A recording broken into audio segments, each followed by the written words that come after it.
worked with elders and indigenous nations for a couple of years now. And I am a mother of mixed ancestries. I'm just looking for the video now to share on the screen and share it with sound. And yeah, I thank you, Leah, for the space and for everyone at the Entheos Society of Washington. I feel uncomfortable with this idea of silence myself, but I hope that, you know, you can take it in a good way and carry it with you where you walk. So here we go.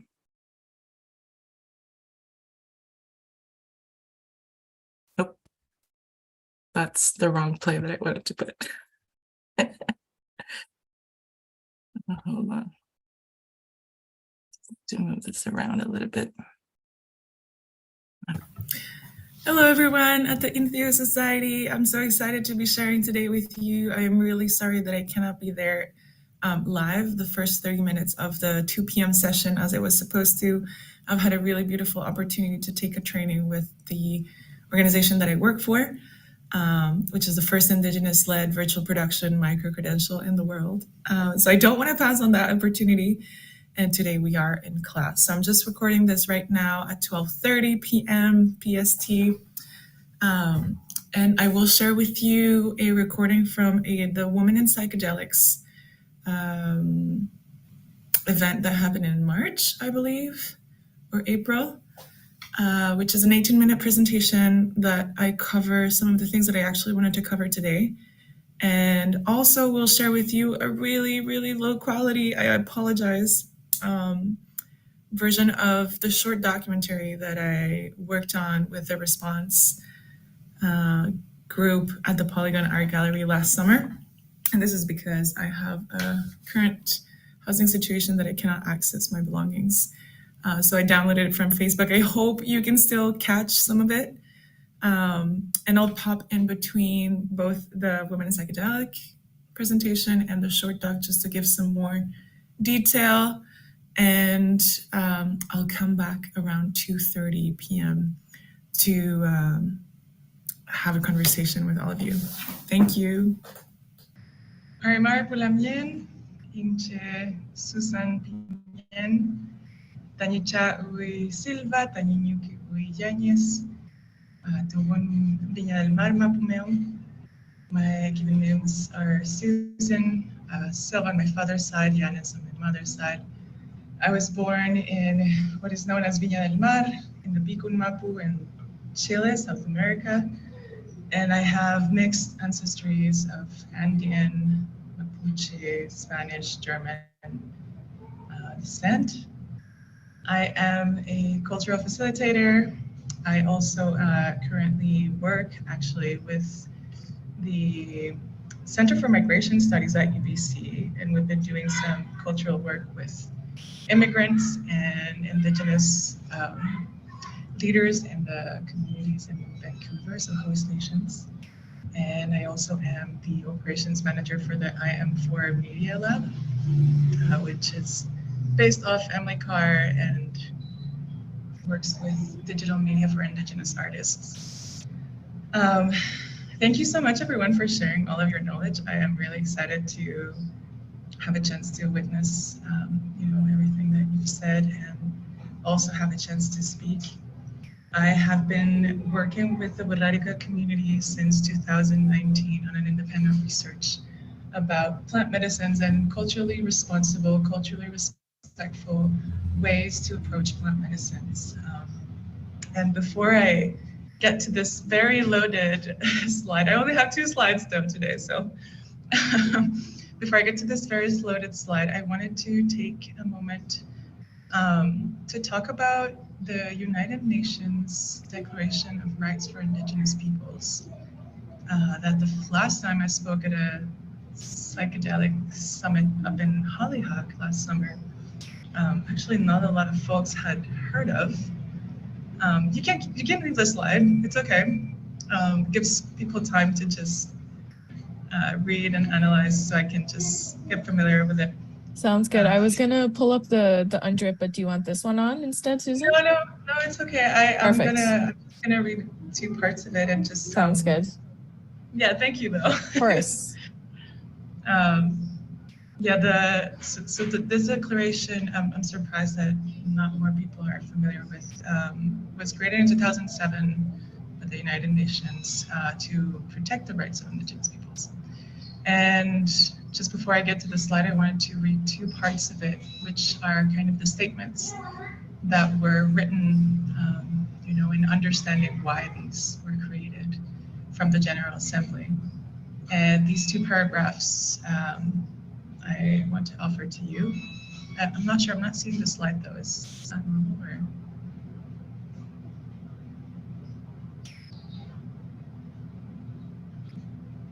There we go. Cool. Thank you.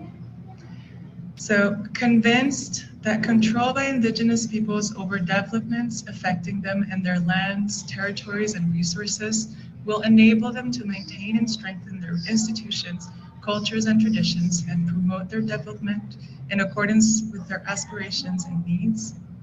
Recognizing that respect for Indigenous knowledge, cultures, and traditional practices contributes to sustainable and equitable development and proper management of the environment. I recently participated of a exhibition in the Polygon Art Gallery where I shared a part of the research that I've been working on in a short documentary where I stated that 19 out of the 46 articles in the United Nations Declarations of Rights of Indigenous Peoples are being trespassed by the psychedelic community. So I invite everyone, I shared with Elena the highlighted document, so I invite everyone, if you're interested, to reach and ask for it, and you can see and how it fits within this particular presentation. So this slide was created in 2019, 2020, when I was a student at Quest University up in Squamish, in a class that was called The Science of Health and Wellness, and we were analyzing a Netflix series, Unwell, and analyzing health claims that had repercussions in communities. And I have been introduced to ceremony and sitting with elders only since 2017, which is when I realized my personal connection ancestrally to Indigenous communities through ceremony. And I've always taken since then very seriously this responsibility to recognize my own privilege in being mixed ancestries and being raised as non-Indigenous. And then only later in my life, finding this connection. And so I found that it was very upsetting already back then to see so many psychedelic movements going ahead when there were public statements by Indigenous organizations such as the Native American Church or the UMIAC, the Union of Yagacero Medics of the Amazonian Colombia, as well as the Rarica Regional Council, that were requesting their traditional plant medicines not to be culturally appropriated and also to not be included in decriminalization movements. And so we coming back to this idea of analysis of a health claim when we say psilocybin heals depression. We have this flow that starts with Indigenous communities have been using mushrooms for healing traditionally, right? We know that mushrooms were found from this pilgrimage back in the 50s, 60s, and Elder Maria Sabina shared with non-Indigenous folks the plant medicines. And we know that colonization has been ongoing throughout all of this process. We know that the hippie movement really pushed for, the recreational use and self-improvement use of plant medicines. And again, mostly just benefited privileged communities because peoples of color were continued to be criminalized for the use of such plants. And so from this, colonization and cultural appropriation is taking plants out of their traditional setting and environments for mostly individual use. And then, we know that illegal commercialization is happening within this spaces, and neo-shamanic practices arise with what my elders call plastic shamans, which are not trained traditionally and enough time to fully understand the wisdom and the knowledge of the plants. We know that recreational use and self-improvement aid and neo-shamanic practices lead to public advocacy. We know that public advocacy leads to scientific research. When we ask the question of which populations, peoples of color, as Noor was mentioning earlier, are often left behind, and when we have the results from white populations and we get the results that it heals depression or whichever medical condition, that is analyzed, critics say that there hasn't been enough control groups. At least this was the case back in 2020. I'm pretty sure that's still ongoing. So we have more widespread licensed and funded psychedelic research. And, right now we have several countries that have achieved some level of decriminalization of some of the plant medicines, mostly mushrooms, at least for some clinical trials and practices. And we know that also neo-shamanic practices do involve the decline of native fungi population, or whichever other plant we're talking about. We know that peyote is in risk right now, both in the desert of Wirikuta, but also in the United States. And this medical commercialization is also one of the fruits of all of this psychedelic community movements.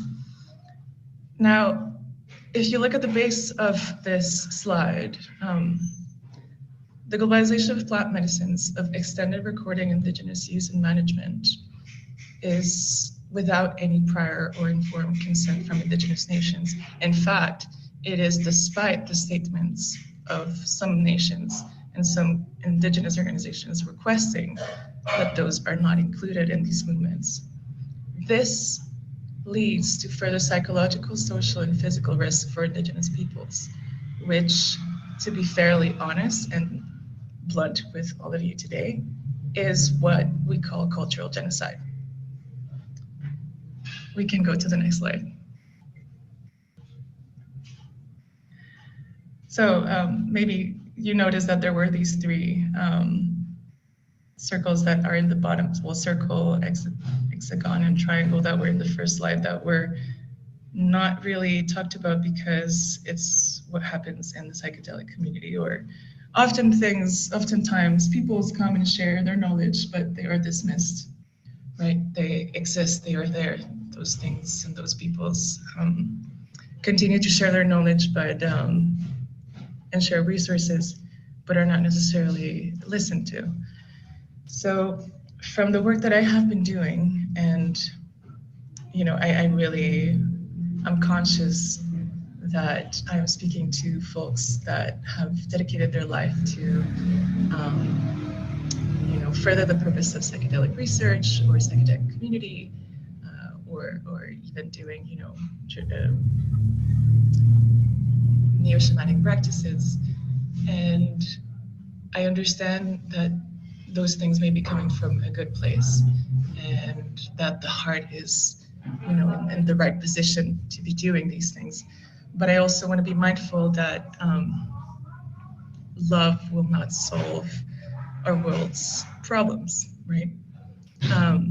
The United Nations Declarations of Rights of Indigenous Peoples gives a lot of tools to be able to work in culturally responsible and appropriate ways that allow for the respect of the rights of Indigenous peoples.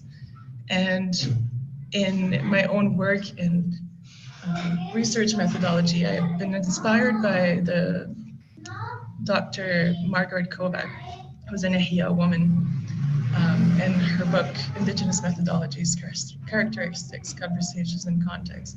And this particular slide is taken from page 45 in her book, where she proposes a nest for a framework for research that includes the personal work and the research of the person interested in working with Indigenous communities or Indigenous plants, resources. And this is an adaptation that I have created for you today. So I didn't want to leave you all just thinking that you're all guilty of cultural genocides, because that's not the point. I want to recognize that systems, colonial systems within which we live, make most of us, whether we're white, whether we're, of color, colonizers by assimilation. And so I want to recognize that we have other options that don't necessarily include continuing to harm our Indigenous relations. And that starts most of the time with cultural humility. This, by the way, is not meant to be linear. It's just that it was clear at that time that I was putting it together for communicating my points. And they're not also hierarchical.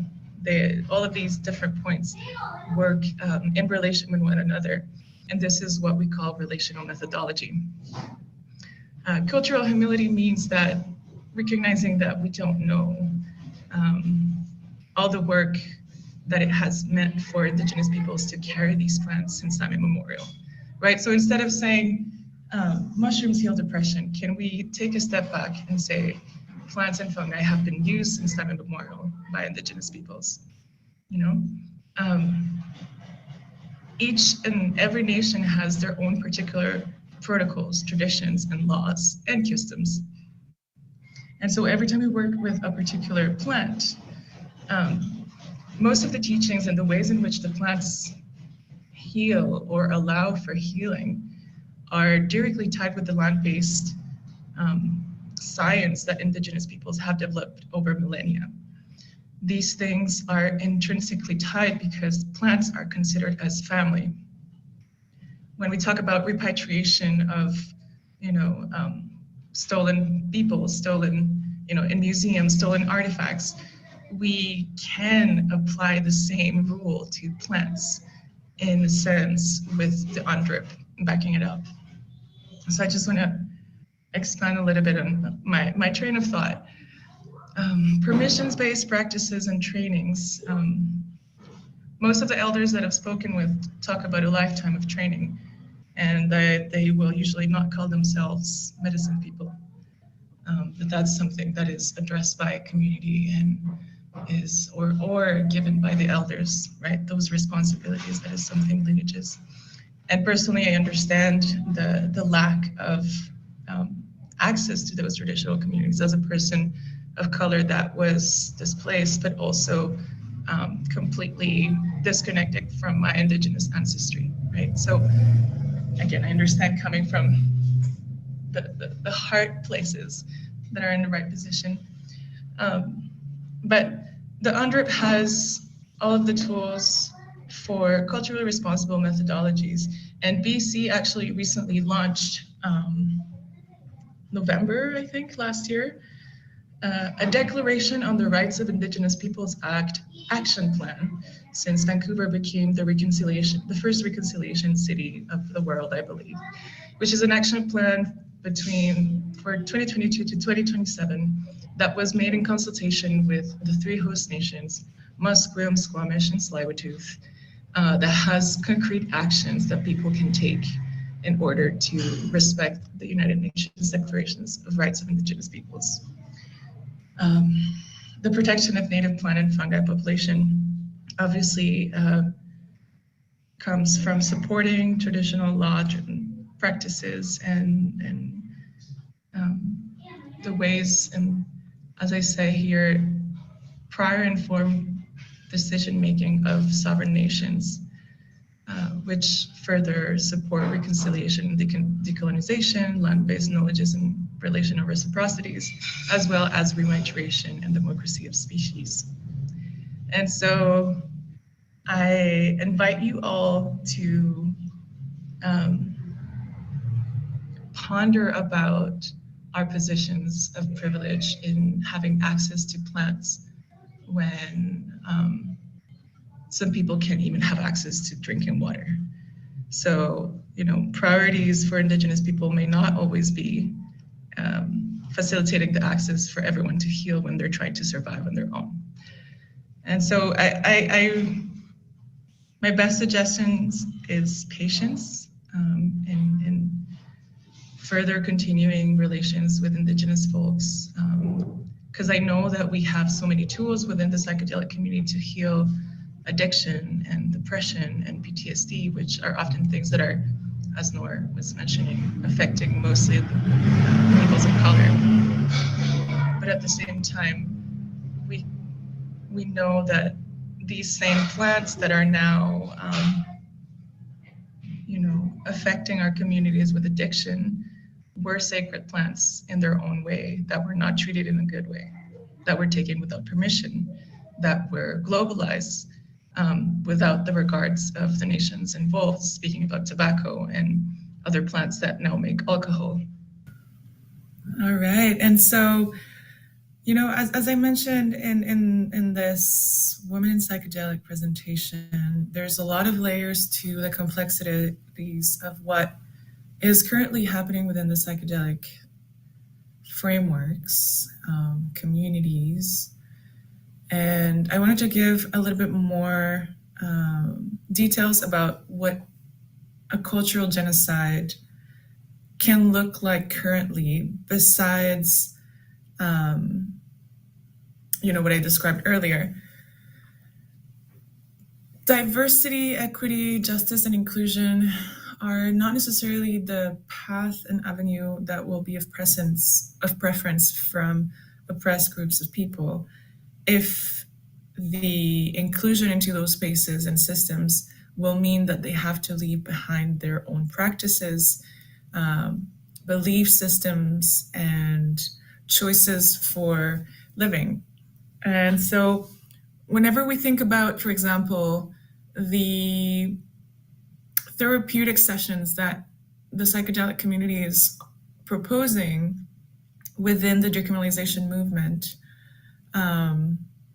for plant medicines, we are discussing here something that a plant relative, right? So a plant people, a plant person, extracted completely from its original environment where it has been taken care of and stewarded for thousands of years, since time immemorial, as a gift from the ancestors that continues to live on, and taken completely extracted, completely isolated, displaced from its lands of origins into a scenario that is synthetic or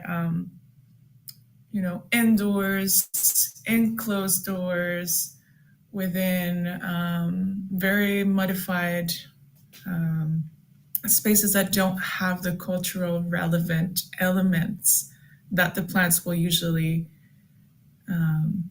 be used to know, the ancestor will be used to know, right? I've heard elders say these things like the plant won't recognize us if we're not dressed in our traditional regalia, right? And so when we're doing this, not only are we displacing peoples from their territories, plant people, but also we're saying to the next generations of those indigenous nations that have stewarded these plants since time immemorial, that the Western society has a better way to do things, because the Western society is portrayed all over media, on social media, on television, on commercials in the big cities. This way of life is publicized, over-publicized in ways that whoever is looking from the outside and doesn't see themselves recognized in those images portrayed will feel like an outsider. And we know this, right? This is why we say that representation is important in film, in literature, in academia, and all these different places. So if we're saying that the Western medical framework is the way to go forward, we are incentivizing the next generations of indigenous peoples to not follow their ancestors' ways and their grandfathers' ways. We're telling them that there are different ways within the medical system that are better than theirs. And this, to bring it further into like the ecology, activism, and social equity, justice, and all these different conversations that are happening, we've known for some time now that the main leaders in these conversations in the 2000s were the, vegetarian, vegan movements that were also mindful of the food industry and the way that plants and not plants, animals were processed, which is obviously a cruelty-based industry, both in food and cosmetics. But oftentimes overimpose this view of the world into indigenous practices, saying that peoples of ancestries that are indigenous, for example, to Inuit lineages, harvesting whales and sea lions or seals was also violent practice. So we need to be really careful the way that we articulate these conversations and be mindful that the Western way of dealing with land resources, land elements, even like fire development, right? That there used to be traditional practices of burning dry grasses so that we would avoid all the tremendous fires that we have today, despite the fact that, yes, there's been an incredible amount of forestry, monocultural forestry that has incremented the amount of fires that we have these days. And the smoke season, which, become unbreathable spaces. So what I want to get to is that protecting Indigenous people's rights by inherence is protecting all people's rights, right? Plant people, animal people, element people. So we need to redefine the way that we are trying to save our planet, because the planet doesn't need saving. It's people that need saving. It's human beings that need saving. And we need to let the traditional ancestral knowledges that have existed for thousands of years in caretaking and stewarding the balance of all things on the land to lead the way if we are concerned about climate change, if we are concerned about all these different things. Because if we keep disrespecting the plant people by displacing them into scenarios that are completely out of the context in which they have been taken care for thousands of years, we are further bringing, imbalance down the line. Because there is this life commitment that elders share. My baby's great grandpa, Don Chavelo, who's been my greatest teacher, he's a Maracame of the Wurrerica Nation, always speaks about, not everyone is ready to do that life commitment. It's not a game to become someone who holds ceremony. If we do not do our part of the commitment, the plants will charge, that part. They will ask for what it is that we haven't been given. And so I could ramble on for forever and ever, but please take a look at this short doc. I apologize again for the low quality, but I look forward to debriefing chat at around 2:30, 2:45 p.m. See you all. I can remember a time when we were doing an all-night ceremony and we were dancing around the fire. And the ceremonies, as you know, go from dusk till dawn, right? And I think we were in maybe about the third round. It was late at night. We were dancing around the fire, beautiful songs. And the teaching I received was that the plant medicines don't have any ego. And for thousands of years, these plant medicines have been directing and teaching. There's a Northern Haida elder, and he said, the land, it teaches us our ceremonies, it teaches us our language, it teaches us our laws and how to be together. And that night with the medicine, I understood all of that. And I feel really privileged in being able to use sacred plant medicines and how they are teachers. You know, there's a teaching of how the plants hold cosmic, universal teachings and intelligence. And when I think about that, I'm just so honored and humbled to be able to receive that kind of sacrament. It's interesting with the psychedelic world, and it's in its infancy. It's just this little baby, you know. I know that European culture has used it 2,000 years ago, plant medicines, but it was squashed out, you know, and then it's reemerged since the 1950s, which really, you know, isn't that long ago. And then it disappeared, and so really we're looking at an age time of 40 years, 50 years, really. I mean, there's medicinal use, but in the way that it's hit the mainstream right now, and the markets, it's like full of a lot of not lineage and sacredness. It's sad, and I feel responsibility to those lineages, you know, to stand and to do in a cross-cultural way, you know, of watching in the psychedelic world. You know, the monetization of sacred plant medicine, you know, is crushing.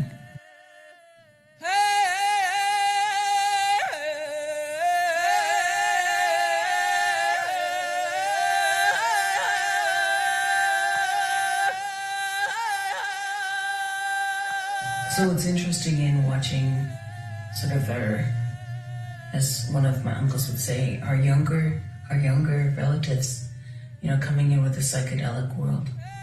And with that comes a lot of arrogance, you know. You can take a course in 4 days, 8 months and be a therapist, and it's not a lineage, you know. And I think there's such a powerful gift in medicines that have been given to Indigenous people, and I'm seeing a resurgence of plant medicines that have been shared. The plant medicines that have been shared from the South here have spurred people to remember their own medicines that are grown here. And so there's a gift that is being exchanged in the cultural, in cross-cultural exchanges with Indigenous nations that I think is so important. You know, different teachers that are in this time that we're at, you know, different teachers that can come in and travel, and people can go to their places, you know, and there's a gift. And I think it's really important as for Indigenous people to be supporting Indigenous people in this healing. You know, in order for us to do the healing that we need, you know, this is one of the places that I think is important.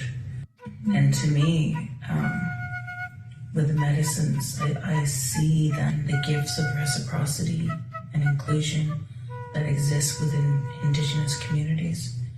I see the time it takes to learn, that we don't have that in a fast food culture, you know, and how those gifts are shared, and how the teachings are shared by watching and sitting and being, you know. And I think I've only been on my journey for 22 years, and I feel like I've got a lot more to learn, you know. The songs bring us on journey. You know, songs are about resonance. It's a transcendental language that, you know, reaches across all of the barriers. You know, it's simple with the place of connecting to the elements, you know, and the songs. Yeah, and the things that we share, the cross-cultural sharing that goes beyond language, you know, that's in a place that sits sort of awakening for people, I think, with medicines. You know, the plants kind of help us keep, you know, I think the big thing that I see is like, how do we integrate it all? Right? How do we integrate those teachings? I have a really special rattle that was given to me from an elder from down in the south, a Peyote elder. And he did medicine and laid in a hammock and was shown a waterfall. And the stones that are in my rattle are from that waterfall, you know? And I think of the sound when I'm playing my rattle of a waterfall that's in the Orinoco Basin, and the sound of that rattle and what it, the medicine from the water that it brings, that it carries, you know, and understanding the science of fire when we light our pipes, the medicine, you know, that helps us reconnect. And that's the thing with the psychedelic world is that's the problem, you know, is that it's like, okay, take a course and there you go. And it's harmful, you know, it's harmful. And it negates, again, because it's based on sort of the culture of white supremacy, you know, taking and fake appropriation, you know, that it actually can cause a lot of harm. And it's not that there aren't people who are holding integrity, but, you know, the lack of the word resonance we talked about isn't there. You know, there's a lot of disharmony. There's a lot of things in my experience of watching people and being like, and then I remember, oh yeah, they're just like a little cousin that doesn't know. and so I'm able to, you know, not to be, you know, glib with the people, but just in order to hold it, to be like, yeah, there's medicine. And there's medicines all around.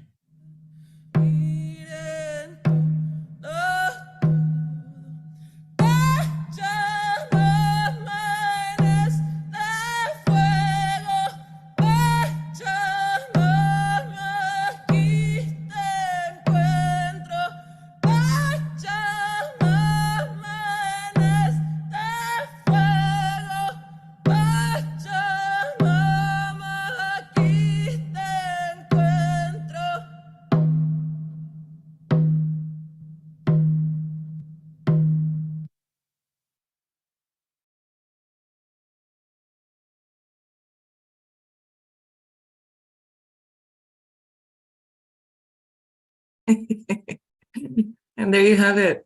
I'm just about to enter my third decade of life, but you have my life's work in your lives now. Yeah, thank you for staying here and listening, you know, an extra hour. And there is, within the relational methodologies, there is no one way of doing things.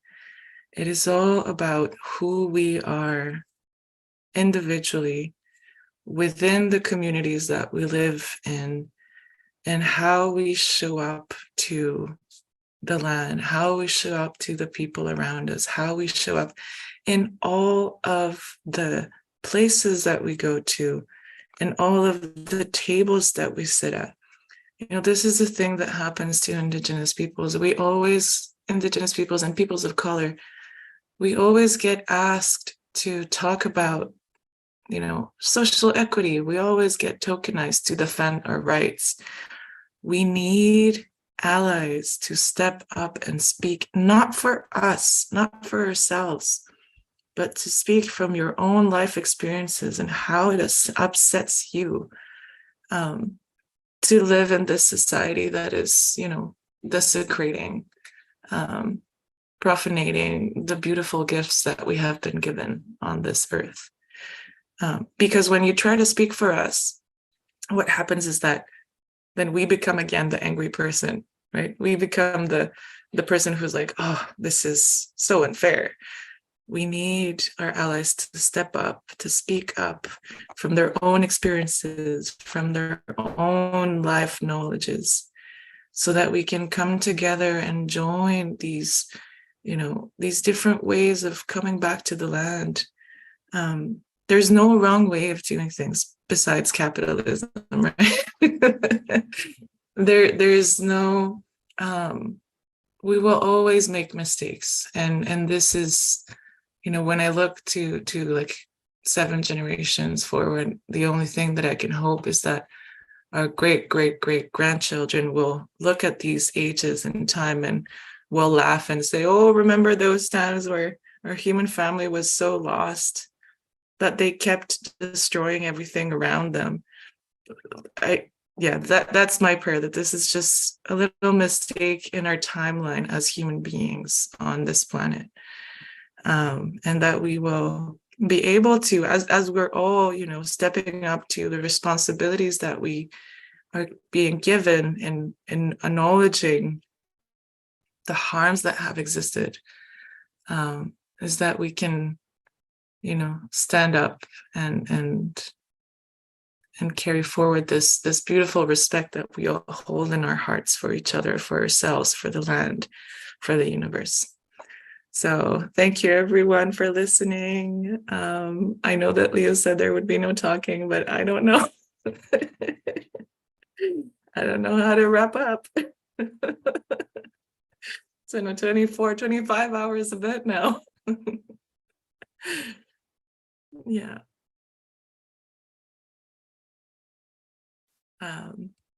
Yeah. I look forward to seeing you all again. I haven't been able to take note of all the emails to send you the documents. So please, I'm going to put my email in here.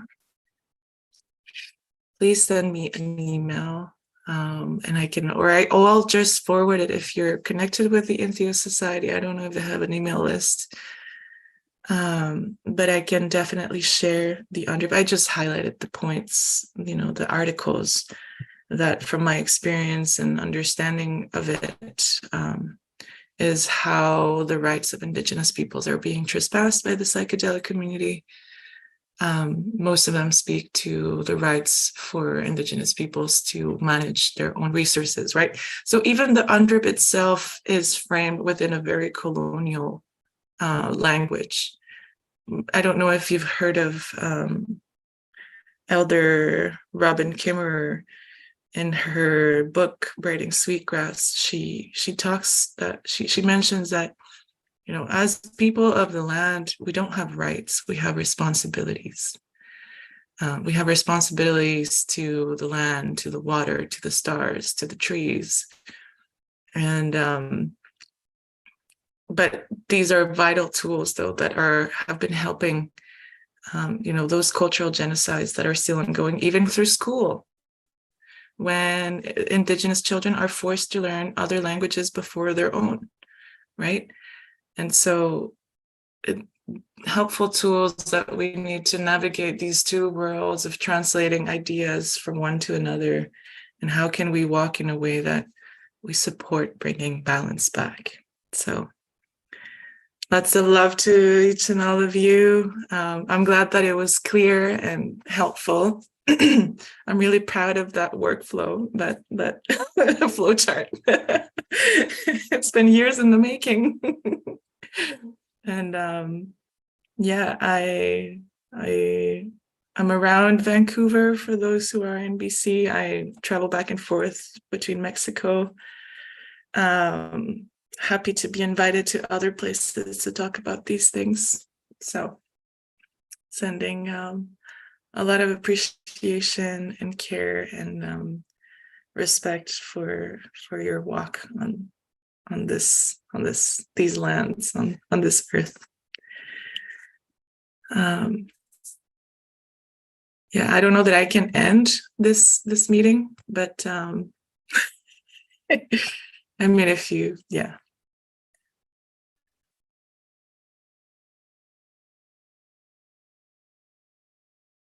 have a wonderful rest of your day, rest of your weekend, and take care.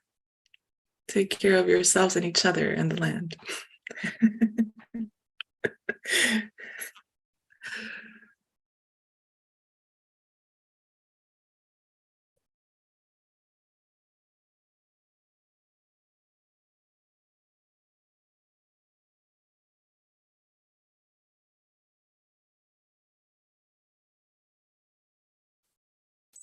supporting Leo to moderate the space and wrap up.